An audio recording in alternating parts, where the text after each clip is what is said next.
네, 오늘 코인 시장 간단히 살펴보고 오늘은 파워 레저에 대해서 정리를 해봤습니다. 오늘 오후 내내는 낮에 오후 내내는 계속 파란불이었는데 지금 11시 정도인데 다 빨간색 불로 상승 흐름을 만들어 가고 있습니다.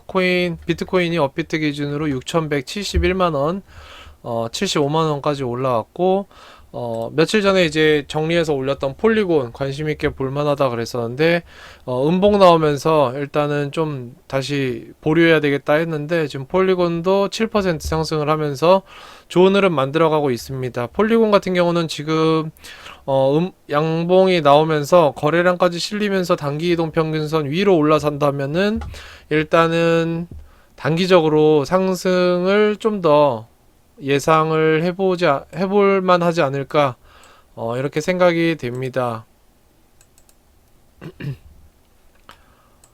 며칠 전까지 비트토렌트가 굉장히 급등을 하면서 이동평균선 위로 기존에 이제 이탈했던 것들을 거래량까지 실리면서 이동평균선 위로 올려놨는데 오늘도 나쁘지 않은 흐름 보여주고 있고, 일단 이동평균선 위로 빠르게 올라타면서 가격 하락을 순식간에 방어하고 올려놨습니다. 일단은 시장이 나쁘지 않다라면 여기를 쉽게 뚫어 올라가기는 물론 좀 힘들겠지만, 시장이 나쁘지 않다라면 이 이동평균선 내에서 횡보하면서 흐름을, 그리고 그 힘을 응축해 나가지 않을까 생각이 됩니다. 물론 이제 그 전제는 시장이 나쁘지 않을 때, 좋을 때 얘기이겠습니다. 이더리움 같은 경우는 지금 522만원 가격이 형성이 돼 있고, 여기서도 순식간에 밑에 꼬리 길게 달고 위로 올려 쳐가지고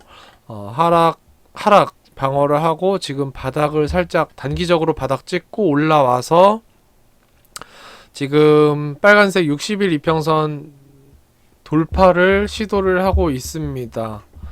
아직까지 코인 시장이 상승으로 전환했다라고 보기는 너무나도 이르지만, 일단은 오늘 저녁 플러스로 돌아선다는 점에서는 좀 기분은 좋은 것 같습니다. 솔라나가 솔라나가 이제 그레이스케일 신탁도 출시를 했다고 했는데, 솔라나 같은 경우도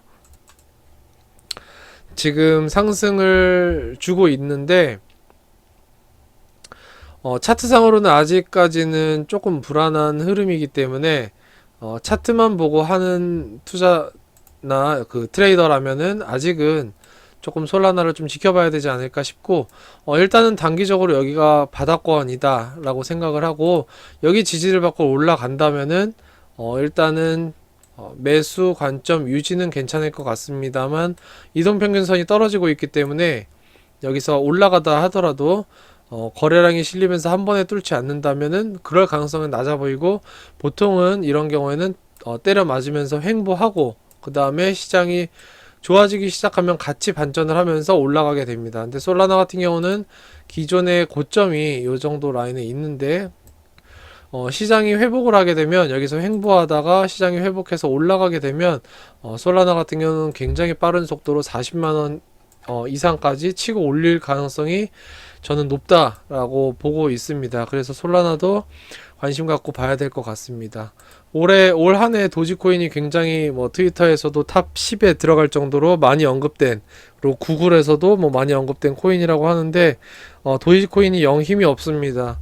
어떤 면에서는 사실 비트토렌트보다도 힘이 없을 정도로 지금 아직 바닥을 찍었다라고 보기는 좀 어려울 것 같고, 아직은 좀 더 지켜봐야 될 것 같습니다. 일단은 추세선, 지지선 만들어 봤을 때 일단은 요 구간에서 1단락을 지었다라고 볼 수 있을 것 같고, 그걸 이제 확정을 하려면 하나씩 이평선 올라타면서 올라가는 흐름 보여줘야 될 것 같습니다.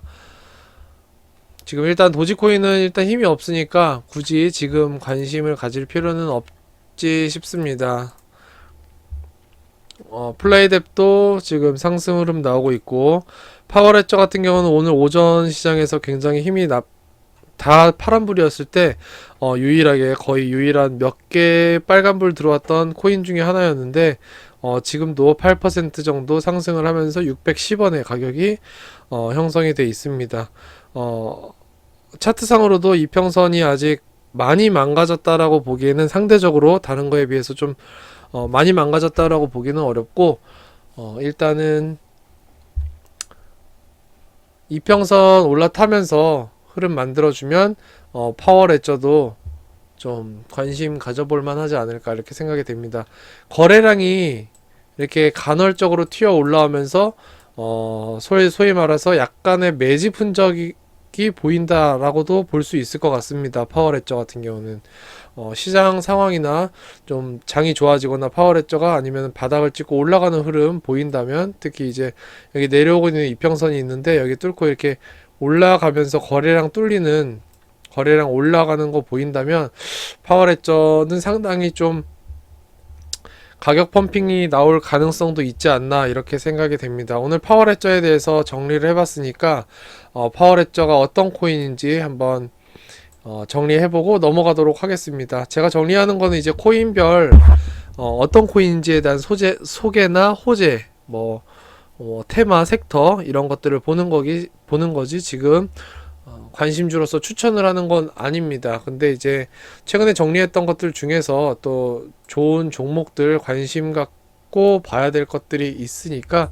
그런 것들은 개인적인 그 주관에 의해서 투자를 좀 하시면 될 것 같습니다.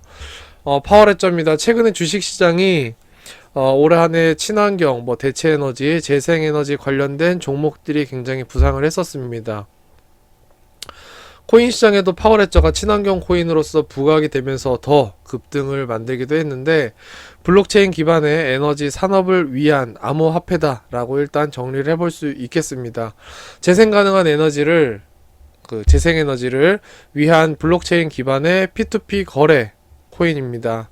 코드 티커는 POWR이고 파워레저의 공동 창시자 겸 회장은 호주의 제마 그린 박사고 이분입니다. 제마 그린 박사고 그 다음에 공동 창시 그 다음은 이제 데이브 마틴 이분입니다.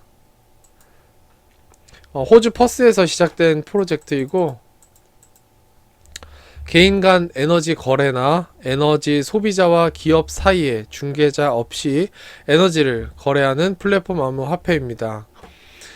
P2P가 에너지 거래 시스템을 포함해서 블록체인 기반의 시장 관리, 가격 책정 등이 가능한 에너지 플랫폼을 지향하고, 파워레저는 에너지 기술이 활성화되고 상용화가 되면서 변화하는 상황에서 공기업과 소수의 전력회사 등이 어떤 결정권을 차지하고 있는 문제점을 해결하고, 결국 중앙 집권화된 것을 해결하고 소비자들을 위해서 새로운 경제 생태계를 만들기 위해서 개발이 됐습니다. 예를 들면 한전을 통하지 않고 이웃 간에 전기라든지 이런 에너지를 거래하는 것을 얘기합니다. 지금 이 보이는 사진은 이제 2019년 업비트 개발자 컨퍼런스에서 발언을 하는 비노드 티와리라는 사업 총괄 실장이 사진입니다.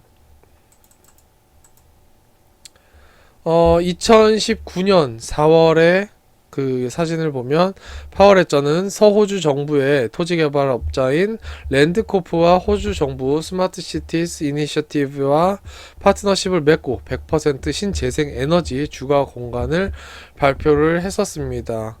이미 상장 전에 이미 뉴질랜드 최대 에너지 인프라 회사 벡터와 파트너십을 맺었었고, 그리고 최근 2021년 2월 10일 오늘 기사를 보면 그 호주 최초의 탄소 중립 아파트 몬트리올 커먼스 공사가 시작이 됐다라고 하면서 이 공사가 파워레저의 유그리드 플랫폼을 활용한다라는 보도가 나오기도 했습니다.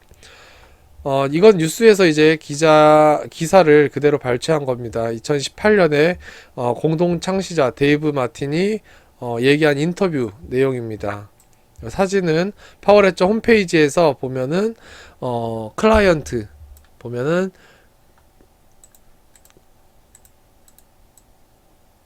클라이언트를 보면 30개 이상의 클라이언트와 11개 국가와 거래를 맺고 있고, 또 미디어 이런 뉴스 기사들을 보도가 나왔다라는 것들을 홈페이지에 설명을 하고 있습니다. 2018년 그 데이브 마틴의 인터뷰를 몇 가지를 보면, 태국 정부가 지원하는 재생에너지 프로젝트에 함께하고 있다. 그리고 일본의 간사이 전력과도 파트너십을 맺었다. 미국에서는 노스웨스턴 대학교 캠퍼스 간의 에너지 거래에 파워레저가 사용이 되고, 산타클라라 캠퍼스와도 협업 중이다. 또 최근에 캘리포니아 실리콘밸리 파워와 협약을 해서 EV 업계에서도 진출을 한다. 호주 정부와도 공동으로 프로젝트를 진행하고 있다. 라고 하면서 굉장히 국가적으로 글로벌하게 협력을 맺고 있다라는 것을 인터뷰에서 PR을 했습니다. 파워레저에는 두 가지 토큰이 존재합니다. 그 파워 토큰은 파워레저 생태계에서 연료를 공급하는 이더리움 기반의 토큰입니다. 일종의 인증서 같은 역할을 하는데, 액세스 허용 토큰 역할을 해주기 때문에 응용 프로그램 호스트와 소비자 간의 거래를 가능하게 해줍니다. 그리고 두 번째로는 이제 스파크즈라는 토큰이 있는데, 그거는 이제 파워레저 플랫폼에서 실질적인 거래에 이용이 된다고 합니다. 작업 증명 알고리즘의 연산에 소비되는 에너지를 최소화시키기 위해서 하이브리드 퍼블릭과 컨소디움 블록체인 접근 방식이 채택이 됐다고 합니다. 이더리움 퍼블릭 블록체인의 파워 토큰과 수수료가 있는 이더리움 블록체인은 높은 트랜잭션 양의 P2P 에너지 거래를 처리하는 역할을 한다고 합니다. 여기서 퍼블릭 계층은 이더리움 블록체인을 사용을 하고, 이때 여기에서 에코시스템이 타사 토큰 교환으로 연결이 됩니다. 그러니까 거래가 일어나는 것이죠. 그리고 이제 퍼블릭 계층과 타사의 교환은 독립적으로 작동을 하게 됩니다. 파워 토큰에 사용할 수 있는 최신 보안 및 분산 기능을 제공을 합니다. 퍼블릭 계층은 파워 토큰을 통해서 컨소시엄 및 애플리케이션 계층과 인터페이스 및 거래하기 위한 메커니즘을 제공을 하고, 파워 레저의 핵심 계층인 파워 토큰 에코시스템의 핵심 구성 요소에 대한 신뢰할 수 있는 오픈소스 구현을 제공하는 퍼블릭 스마트 계층, 계약 계층을 또 이제 계약 계층이 파워레저의 핵심 계층이 됩니다. 현재 파워레저는 사내에서 개발된 프라이빗 포스 블록체인인 에코체인을 사용하고 2016년과 17년 에너지 시장에서 자체 테스트 및 실전 테스트를 마쳤다고 합니다. 에코체인은 고부하 환경에서 테스트를 거쳤고, 파워레저는 호스트가 애플리케이션을 실행하는 특정 플랫폼 서비스에 대한 기존의 에코체인 시스템 편익을 유지하면서 변경된 수수료 없는 컨소시엄 이더리움 네트워크로 전환을 시작했다고 합니다. 이러한 전환은 능동적인 결제를 유지하고 에코시스템 전반에 걸쳐서 추가적인 이점과 향상된 토큰 프로토콜 기능을 제공한다고 합니다. 애플리케이션에 접속해서 스파크즈라는 전력 단위의 공급자와 소비자가 직접 거래할 수 있게 해줍니다. 여기에 블록체인과 암호화폐인 파워레저 코인이 사용이 됩니다. 마지막으로 정리하면서 요약을 해보겠습니다. 즉, 파워레저는 에너지 산업을 위한 블록체인 암호화폐로서 에너지 관련된 새로운 도소매 형태의 생태계를 구현을 하고, 빅데이터 및 에너지 관련 자산 관리, 그리고 전기차에 대한 실시간 계측, 데이터 수집, 그리고 거래, 각국의 탄소 중립 이런 얘기가 많죠. 여기서의 탄소 거래나 이와 증명된 어떤 증명서, 신용 정보, 이런 것들을 수집하는 역할을 하게 됩니다. 파워레저는 결국은 에너지 관련 암호화폐입니다. 또 최근에 이제 에너지 관련된 것들이 주식시장에서도 많이 테마로 부상이 됐고, 또 비트코인 결제와 관련돼서도, 전력 관련돼서도 또 많이 에너지가 그 논쟁이 나오기 때문에 파워레저에 대해서도 에너지 관련된 블록체인으로서 한번 관심 갖고 지켜볼 만할 것 같습니다. 시장이 이미 무너지기 시작할 때도 파워레저 같은 경우는 더 이상 안 무너지고, 기존에 역배열 됐던 것들을 오히려 정배열로 돌리면서 여기서부터 이제 바닥권을 찍고 계속 여기서 횡보하면서 투자자들이 조금씩 들어오는 그런 흐름을 만들고 있다라고 저는 분명히 보입니다. 지금 하락을 해서 기존에 횡보했던 것과 가격대가 비슷한데 지금 여기서 이제 시장이 어느 정도 회복이 돼서 올라타게 되면 파워레저 같은 경우는 굉장히 큰 상승을 보일 가능성이 꽤 있습니다. 그렇기 때문에 파워레저 좀 관심 있게 보실 필요가 있지 않나 이렇게 정리를 하겠습니다.